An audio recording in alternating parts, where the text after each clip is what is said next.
Y'all thought Talladega was a wild card. Wait until you see Texas Motor Speedway. I am joined, as per usual, by Ryan Stevens of Win the Race to get y'all ready for the Lone Star State this Sunday. Yeah, Texas has been a wild card. Last year alone, we saw Kyle Busch, Josh Berry, Chase Briscoe get bit by those bumps in Turn 3. Michael McDowell spun out and crashed racing for the lead in the final laps. It's a unique 1.5 mile racetrack, so I want to start with this, Ryan. What tracks, what events are you using when you're trying to compare Texas? I think kind of with where we're at in the schedule right now, it's probably best just to look at the most recent races in this package on a similar enough track type.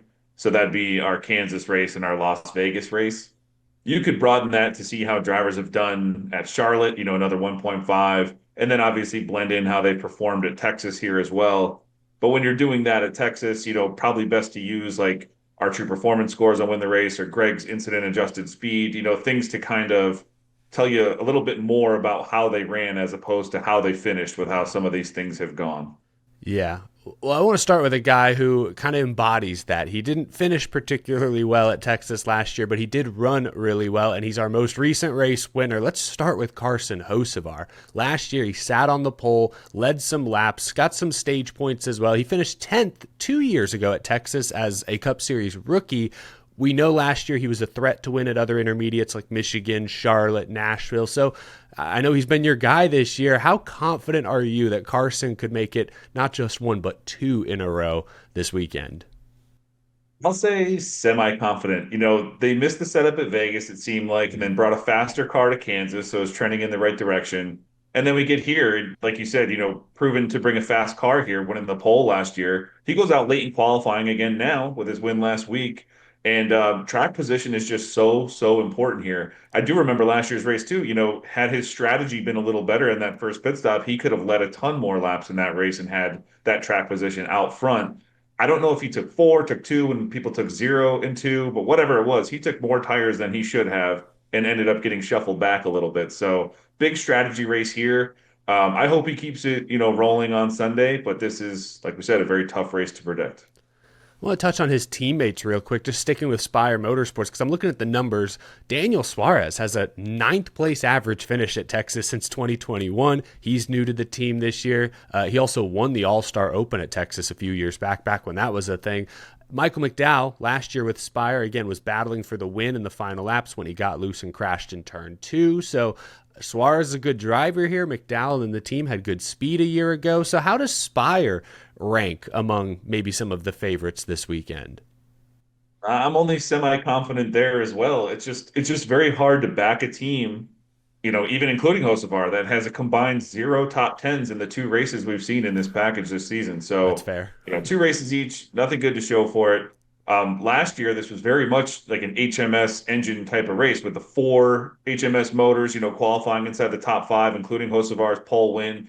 I just don't expect these Spire teammates of Hocevar to kind of magically find it this week when we haven't seen it as recently as Kansas and Vegas earlier this year, but we'll see what happens. Yeah, no, that's a great point. They have not seemed to have the intermediate speed thus far, but Texas, again, is unique, so I guess we'll have to wait and see on that one. Kyle Larson has led so many laps here the past few years. 90, 77, 99, 19, and 256 laps in his last 5 Texas races. Before Talladega, he was on a roll. Third at Bristol, second at Kansas, led a ton of laps in both of those races as well. We've talked about them for a few weeks now, Ryan. The 5 team is due for that win. Could it be this weekend at Texas? Yeah, for sure. I mean, we've seen a Hendricks car, we mentioned strategy. We've seen a Hendricks car win on strategy already this year, and that's what it could take here at Texas. But strategy aside, everything you just said about Larson, and then look at this season. He's the guy who's running up front with the Toyotas, contending to win these races. Only 4 drivers have run over 50% of their laps inside the top five at Vegas and Kansas. It's 3 Toyotas and Kyle Larson. And he does have the best average running position of all drivers at the Gen 7 Texas races. Like you said, leading all those laps, that's going to happen. He'll have to go out super early in qualifying, though.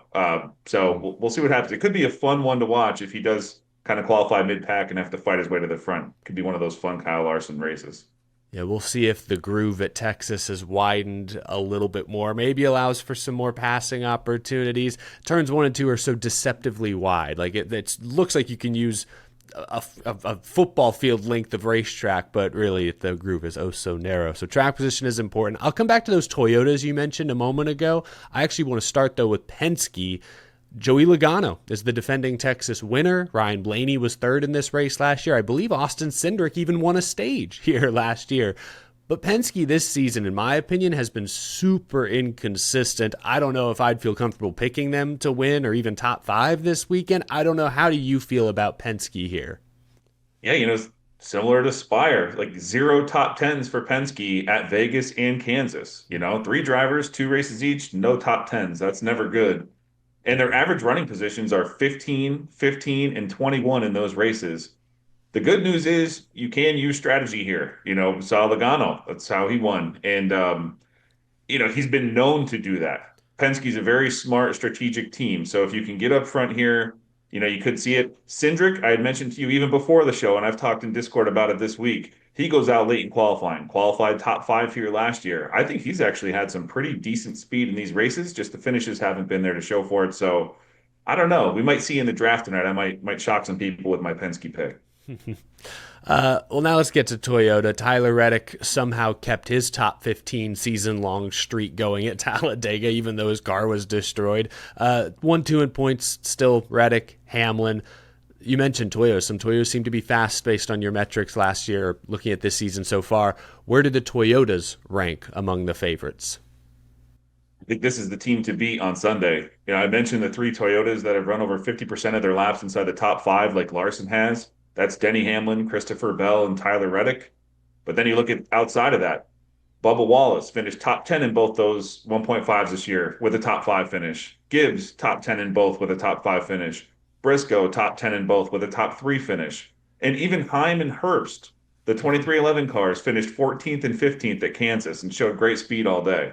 So the 1.5 mile setups in this package have been money for Toyota, and it's hard to just see that abruptly end this week. I think they'll be strong.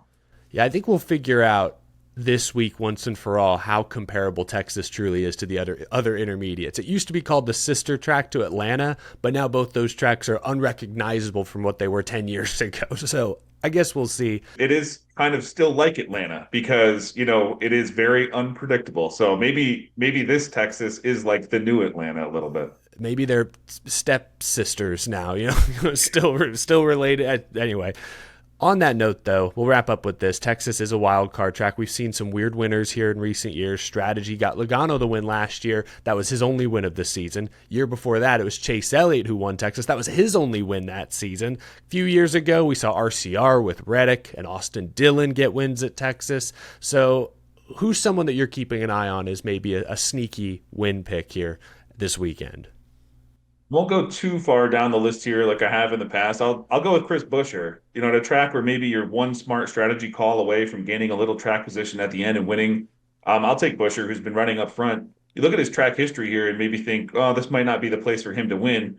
But if we focus on the speed we're seeing this season, the only drivers running a higher percentage of their laps inside the top 10 on this race type than Buescher are Larson, Wallace, Reddick, Hamlin, and Bell. So again, 4 Toyotas there, Kyle Larson, who we talked about, and then it's Buescher. So if you're up there and you stay out when a caution comes, take 0, 2 tires, we've seen that work here. I think Buescher has the speed to kind of hold these guys off. And I think he's kind of my wild card pick to upset Kyle Larson and the Toyotas if it does come down to that. I like that pick. No, RFK has been right there at the intermediates. I like Chris Buescher. Again, this is his home track. He lives just town over from where I'm at. He's like 45 minutes away, so hopefully he's got some friends and family in the stands. I will throw out an honorable mention because I didn't at the beginning.